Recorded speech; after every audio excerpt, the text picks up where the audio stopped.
Your grandfather's garden had plants in it that would get you arrested today. Not all of them for the same reason. Some cause genuine ecological disasters that cost billions of dollars to partially contain. Others disappeared from American gardens for reasons that have more to do with money and control than public safety. A few are sitting in a legal gray zone that keeps shifting, always in the same direction. Here are 25 crops that are now illegal or heavily restricted across the United States. For each one, the story of why matters as much as the ban itself. Number 1. Kudzu. In 1935, the federal government was desperate. The Dust Bowl had stripped millions of acres bare. Topsoil was blowing off farmland in clouds visible from 100 miles away. Farmers were losing everything. And then the government found what looked like a solution. Kudzu, a vine from Japan, fast-growing, nitrogen-fixing, great for livestock fodder. The Civilian Conservation Corps planted it by the millions of acres across the American South. The government paid farmers up to $8 an acre to put it in the ground. Promotional materials called it a miracle crop. Garden clubs celebrated it. The entire agricultural establishment got behind it. What nobody fully accounted for was the math. Kudzu grows up to a foot per day in the right conditions. It does not stop. It climbs trees and smothers them. It covers buildings. It takes down power lines. And once it is established, almost nothing can stop it. It now covers over 7 million acres across the South. It spreads at 150,000 acres per year. The economic damage runs into billions each year. The government spent decades and billions trying to undo what it spent millions promoting.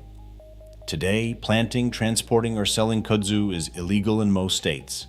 The government planted it. The government banned it. The farmers paid twice. Number 2. Giant Hogweed. Victorian gardeners imported it on purpose. They wanted drama in their gardens, something enormous and architectural. Giant Hogweed gave them that. Stalks reach 15 feet tall, topped with white flower heads up to 2 feet across. It looks extraordinary. The SAP is another matter entirely. When hogweed sap touches skin and that skin is exposed to sunlight, it triggers a phototoxic reaction. Severe burns, blistering, scarring that can be permanent. If it reaches the eyes, it can cause temporary or permanent blindness. Children have ended up in hospital burn units with injuries that looked like third-degree burns after playing near a plant they thought was just a big, interesting weed. By the 1970s, authorities declared it a public menace. Today, it is illegal to plant, sell, or transport in most states. If you find it on your property, you are generally required to report it and arrange removal. It is one of the few plants on this list where the ban requires almost no explanation. Number 3. Japanese Knotweed. The young shoots taste like rhubarb. In Japan, they have been pickled, stir-fried, and added to soups for centuries. Early American gardeners who encountered it found it attractive, with bamboo-like hollow stems, broad leaves, and small white flowers in late summer. Some planted it intentionally as an ornamental. Then the roots got to work. Japanese knotweed roots go 10 feet deep and spread 60 feet horizontally. They find microscopic cracks in building foundations and widen them. They come up through concrete driveways. They push through basement walls. Property owners in several states have faced lawsuits from neighbors for allowing it to spread onto adjacent land. Some states impose fines just for having it present on your property, regardless of how it got there. A single fragment of root can start a new colony. For practical purposes, it is impossible to fully eliminate once established. It is illegal to plant or transport in most states, and in some, you are required to disclose its presence when selling a property. Number 4. Water Hyacinth. It looks like something you would order for a pond garden. Glossy round leaves, beautiful purple flowers, and fast growth that can fill a water feature quickly. That is exactly what people thought when they started introducing it to American waterways in the late 1800s. Under ideal conditions, water hyacinth doubles its population every 2 weeks. It forms floating mats so dense that boats cannot pass through them. It depletes oxygen levels in the water beneath, killing fish. It blocks light from reaching aquatic plants. Entire lakes have been effectively destroyed by it. It has turned living ecosystems into stagnant, oxygen-depleted dead zones covered in a carpet of purple flowers. It has caused hundreds of millions of dollars in damage to water systems across the South. It is illegal to possess in most states. The purple flowers are still beautiful. That is part of the problem. Number 5. Purple Loosestrife. Beekeepers loved it. The tall spikes of brilliant purple flowers produced abundant nectar. Victorian gardeners put it in their borders. The young leaves were cooked and eaten as a pot herb in traditional European kitchens, similar to spinach or chard. There was nothing obviously threatening about it. One plant produces over 2 million seeds each year. It forms dense monocultures in wetlands, crowding out cattails, sedges, and the native vegetation that waterfowl and fish depend on for habitat. Where purple loosestrife takes hold, wetland biodiversity collapses. The cost of control efforts runs into the tens of millions annually. It is now banned in most states. It is still sold occasionally as an ornamental because it genuinely is beautiful. If you see it in a nursery, that nursery is breaking the law in most of the country. Number 6. Giant Salvinia. This one looks harmless. It is a floating aquatic fern with small, velvety leaves, delicate enough to seem decorative. It was sold in aquarium stores and people put it in backyard ponds. Under favorable conditions, it doubles its biomass every few days. It forms mats that completely cover water surfaces. No light gets through, and no oxygen exchange happens. Everything living in the water beneath it dies. It has no natural predators in North America. Once it establishes in a body of water, it is, for practical purposes, permanent. Possession is illegal in most states. It is one of several plants on this list that the aquarium trade distributed across the country before anyone understood what they were releasing. Number 7. Hydrilla. Same story, different plant. Sold in aquarium stores for years, attractive, fast-growing, and useful for oxygenating tanks. Then it escaped into natural waterways. It grows so densely it blocks boat propellers and clogs water intake pipes for municipal systems. A single plant fragment can start a new colony. It has spread through river systems across the South and is considered one of the most problematic aquatic invasives in American history. The cost of control efforts runs into the billions of dollars. It is illegal to possess, transport, or sell in most states. The aquarium trade released several of the worst aquatic invaders in the United States, and Hydrilla is near the top of that list. Number 8. Brazilian Elodea. Another aquarium import, another plant that seemed useful in a controlled setting and that became catastrophic outside that setting. It grows several inches per day. It can completely fill water bodies, eliminate native aquatic vegetation, and create conditions that kill fish and waterfowl. Tiny fragments break off and establish new infestations. It is nearly impossible to eliminate once introduced. 3 aquatic plants in a row from the same source. The aquarium trade's contribution to American invasive species ecology deserves its own documentary. Number 9. Opium Poppy. Your grandmother probably grew these. Soft petals in shades of pink, white, and deep purple. Dried seed pods used in floral arrangements. Seeds sprinkled on bread and baked into pastries. Opium poppies were a completely ordinary presence in American gardens for generations. Nobody thought twice about them. The federal government started thinking twice in the 1950s. The same plants that had decorated grandmother's garden for a century contained the raw materials for morphine and heroin. The Controlled Substances Act placed them in a legal gray zone that still exists today. The seeds are sold openly. Dried pods appear in craft stores. Growing the living plant is technically controlled under federal law, and the government can prosecute for it when it chooses to. What is worth sitting with is this. The plant did not change. The flowers are the same flowers that grew in American gardens for 100 years before anyone decided they were a criminal matter. What changed was a policy decision, not a discovery about the plant itself. Number 10. Coca Plant. A small shrub with glossy leaves, completely unremarkable to look at. In the Andes, it has been cultivated and chewed for energy and to manage altitude sickness for thousands of years. It is as embedded in Andean culture as coffee is in ours. Federal law in the United States treats a single coca plant in a private greenhouse as evidence of drug manufacturing intent. This is worth understanding precisely. The leaves of the coca plant are not cocaine. The alkaloid concentration in fresh leaves is relatively low. Converting the plant into cocaine requires significant industrial chemical processing, acids, solvents, and multiple extraction steps. The plant and the drug are not the same thing. Federal law treats them as if they are. The cultural distance between how coca is understood in Peru or Bolivia and how it is classified under the Controlled Substances Act is about as wide as it gets in plant law.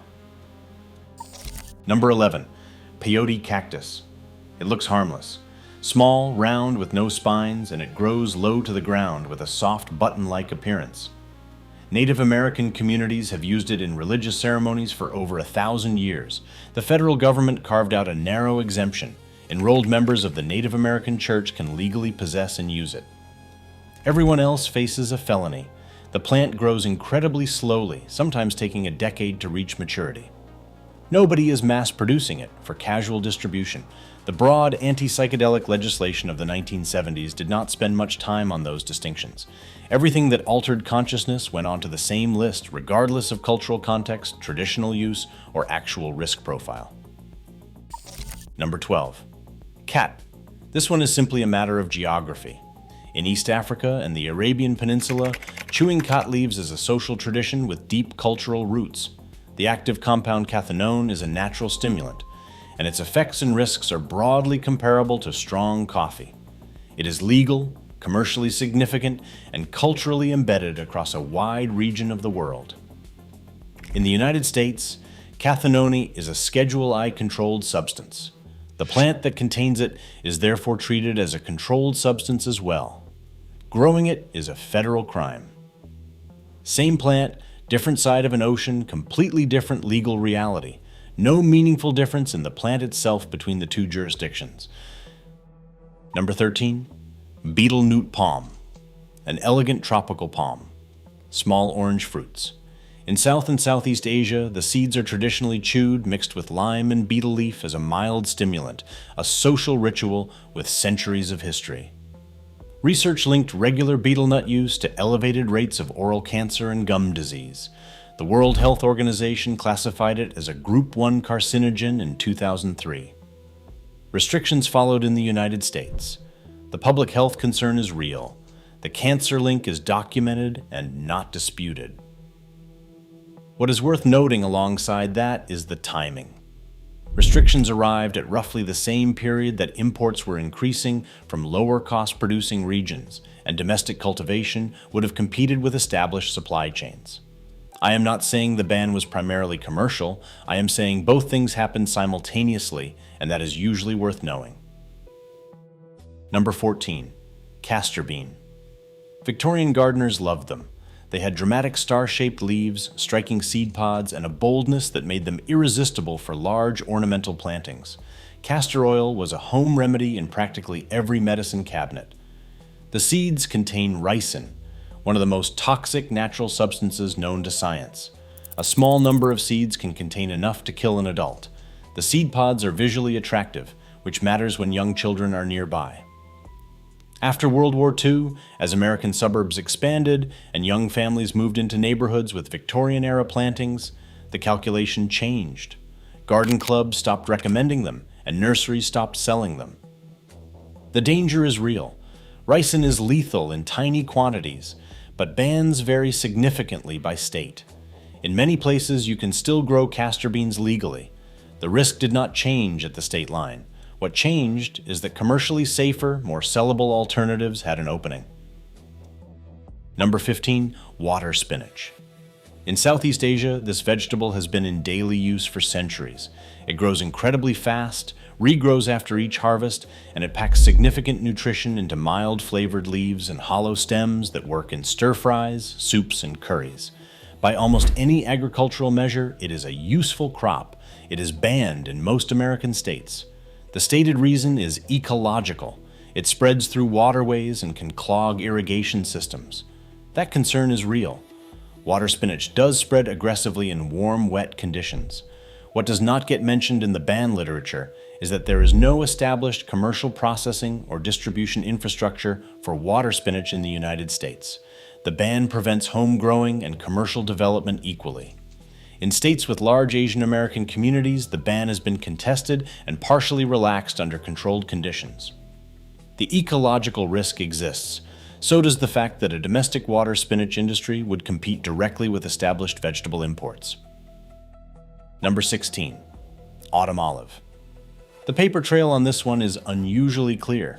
In the 1950s and 1960s, the USDA did not merely allow autumn olive to be planted, they actively promoted it. Government agencies distributed plants, conservation programs funded its spread across millions of acres. The berries are nutritious, higher in lycopene than tomatoes, and rich in vitamins. Hunters liked it because it attracted game birds. Then it started spreading beyond the areas where it had been planted, crowding out native shrubs and altering soil chemistry. The ecological problem became real, but the shift from a government-promoted plant to a banned invasive happened quickly. And it coincided with a period when the native plant landscaping industry was growing commercially. Autumn olive, once established, was free. It did not need to be purchased from a nursery. That is not a neutral fact when you're looking at who benefits from a ban. Number 17. Multiflora Rose. Same story. Almost identical timeline. The USDA promoted Multiflora Rose for decades. Living fences for livestock, wildlife cover, erosion control. It was planted across millions of acres with direct government encouragement, sometimes with government-provided plants. Then it formed impenetrable thickets with canes 15 feet long. It crowded out native plants. It became one of the most aggressively spreading shrubs in the eastern United States. Now it is banned in most states. Property owners spend thousands removing what their grandparents planted on federal recommendation, using equipment from companies that also sell herbicides, which the government recommends for the removal. The government planted it. The government banned it. The removal industry profited from both decisions. Number 18. Tree of Heaven. Fast-growing, tolerates poor urban soils, provides shade quickly in places where other trees struggle. It was welcomed in American cities for those reasons. Then it started releasing allelopathic chemicals into the soil, substances that prevent competing plants from growing around it. Its roots cracked sidewalks and damaged building foundations. It spread through root suckers and wind-dispersed seeds into exactly the spaces where commercial timber species would otherwise grow. Then the spotted lanternfly arrived. Tree of Heaven is the preferred host plant of the spotted lanternfly, an invasive pest that has devastated fruit crops and hardwood forests across the eastern United States. That connection made the ban straightforward. Many states now require immediate removal and reporting. The ecological case is solid. What is also solid is that Tree of Heaven competes directly with commercial timber species, and its elimination has benefited reforestation commercial interests. Both things are true simultaneously. Number 19. Water Chestnut. Native Americans harvested water chestnuts along the eastern seaboard for generations. They were sweet and starchy, good eaten raw or roasted, and high enough in carbohydrates to serve as a serious winter food source. Early European settlers quickly learned to value them. Later, water chestnut became invasive, forming dense mats that made lakes and rivers unusable for swimming, boating, and fishing. The spiny nuts injured swimmers, and the plant crowded out native aquatic vegetation. Many states now run active removal programs and prohibit cultivation or transport. Here's a detail that rarely gets mentioned. The water chestnuts you buy canned at the grocery store are a completely different species, Aleacaris dulcis, not the banned Trapanatans. That species is grown commercially in controlled conditions in California. The ban on the invasive Trapanatans does not affect that commercial product. The ban created a market for an import, and that import moves through the same agricultural distribution networks that benefit from the ban. Number 20. Garlic mustard. European settlers brought it deliberately. They valued it as food, with a mild garlic flavor and as a useful spring green after months of preserved winter food, and they used it as medicine. For the first generations of American gardeners, it was a practical, familiar plant from home. It releases allelopathic chemicals into the soil that prevent other plants from growing around it. It spreads aggressively, forming dense mats that smother native wildflowers and disrupt entire forest understories. It is now on noxious weed lists across the country. The ecological damage is real and documented. What is also documented, for anyone who looks, is that the speed at which garlic mustard appeared on noxious weed lists in certain states tracks reasonably well with periods of increased herbicide marketing in those same states. The plant needed to be on the list. The timing of when it got there is a separate question from whether it belongs there. Number 21. Stevia. You buy it at every grocery store now. For 15 years before that, you could not. The FDA blocked stevia from being sold as a food additive or sweetener in the United States from the early 1990s until 2008, classifying it as an unsafe food additive. This was despite the fact that it had been in continuous use as a sweetener in South America for centuries, and it had been widely used commercially in Japan since the 1970s with no meaningful safety concerns documented. It could be sold as a dietary supplement, not as a sweetener. That distinction kept it off restaurant tables and out of commercial food products for 15 years. In 2008, Cargill petitioned the FDA for generally recognized as safe status for a stevia-derived compound for which they had developed a commercial extraction process. Approval came through relatively quickly. The FDA found no new safety data. What had changed was that a major agricultural corporation had built a profitable process around it and needed regulatory approval to commercialize it. The plant did not change. Growing stevia at home has never been illegal. Selling stevia-based products as sweeteners was blocked for 15 years, then approved the moment the right company asked. Number 22. Hemp. The 2018 Farm Bill legalized hemp at the federal level. That is real. What is also real is that in several states, the licensing requirements for commercial hemp cultivation are structured in ways that are, in practice, impossible for small farmers to meet. There are THC testing requirements with very narrow tolerance windows. There are seed certification rules that require approved varieties that are not yet widely available. There are processing regulations that require equipment investments only large operations can absorb. There are compliance costs that make small-scale hemp farming economically unviable, while large agricultural operations absorb them without difficulty. Federal legalization exists on paper. The regulatory environment in several states has functioned as a continuation of prohibition by different means. The result looks like legalization, but it functions like a restriction for anyone without significant capital. Number 23. Heirloom seed varieties. These are not banned outright. What exists instead is something more effective than an outright ban, a certification system that makes it commercially impossible to sell most traditional open-pollinated varieties. The Plant Variety Protection Act and state seed certification laws create a structure where seeds that have been saved and freely shared between farmers for generations cannot be sold commercially without expensive, time-consuming certification processes. Saving seeds at home remains legal. Commercial distribution is so heavily regulated that most small seed producers cannot navigate it. The practical effect is that heirloom varieties gradually disappear from the market, as the farmers who saved them age out without successors who can afford the regulatory compliance. Nobody banned them. The regulatory structure simply made them economically unsustainable. That is a quieter way to make something disappear, and it leaves no clear record of a decision being made. Number 24. Moringa. Moringa is not illegal anywhere in the United States. Growing it at home is entirely legal. It is included on this list because the trajectory it is following is familiar from other plants that are now restricted. A nutritionally dense tree with well-documented health properties, it is widely used across South Asia and Africa as food and medicine. It has not yet been assigned comprehensive, generally recognized as safe status for all its applications in the United States market. Import restrictions limit its commercial use, and domestic cultivation interest is growing. As domestic moringa farming expands, it will eventually compete with established supplement importers. Watch what happens over the next decade as domestic moringa farming increases. The regulatory response to that competition will tell you something about how the system works. Number 25. Raw milk fodder crops. This last one is the most indirect example on the list and possibly the most instructive. Several traditional fodder crops, plants grown specifically to feed dairy animals, are completely legal to cultivate. You can grow them without restriction. The illegality enters one step downstream because raw milk is illegal to sell in most American states. The plant is not controlled. The product that comes from animals that eat the plant is.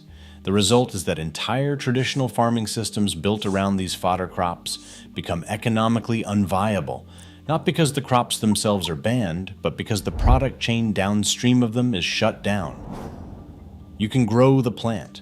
You cannot use it for its intended purpose in most jurisdictions. It is the most sophisticated form of restriction on this list. It does not touch the plant. It removes the reason to grow it. Here's what this list actually means. Two genuinely different kinds of bans exist across these 25 plants. The ecological disasters like Kudzu, Giant Hogweed, Japanese Knotweed, and invasive aquatic plants are hard to argue with. The damage was real, documented, and in some cases irreversible. The stories behind them are mostly stories of good intentions colliding with biology that nobody fully understood. But the second half of this list is different. Those include drug war casualties where policy and science do not quite line up. They include commercial interests that appear at suspiciously convenient moments in the timeline of what gets regulated. They include government agencies that promoted plants for decades, and then banned them when those plants stopped serving the people doing the promoting. The problem with treating all 25 of these bans as equivalent, as if illegal always means dangerous, is that it makes it harder to know which bans to trust. When a plant that causes third-degree burns on contact and a plant that competes with commercial sweetener imports both get described as prohibited for public safety reasons, the category stops meaning what it should. That distinction is worth keeping, because more plants are heading toward that list, and the reasons will sound familiar.